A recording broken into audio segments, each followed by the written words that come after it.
আসসালামু আলাইকুম। বিদ্যুৎ নিয়ে আর কি বলবো, বিদ্যুতের যে অবস্থা, মানে কি যে একটা অবস্থা। মাঝে মাঝে কিন্তু যায় না, মাঝে মাঝে আসে। ভয়াবহ এক অবস্থা। সারাদিনে আমরা কয় ঘন্টা বিদ্যুৎ পাই বলেন? এমন একটা পরিস্থিতির ভিতরে আমরা দাঁড়িয়ে গেছি।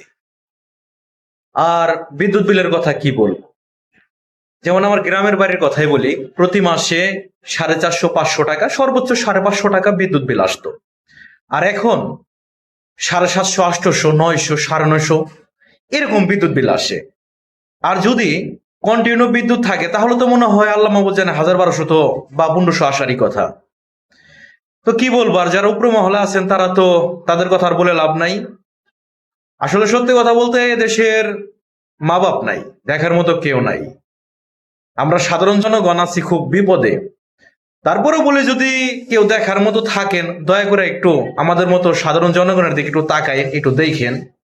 আর যদি না দেখতে পারেন বা না তাকাইতে পারেন তো কিছু করার নাই, কিছু বলারও নাই।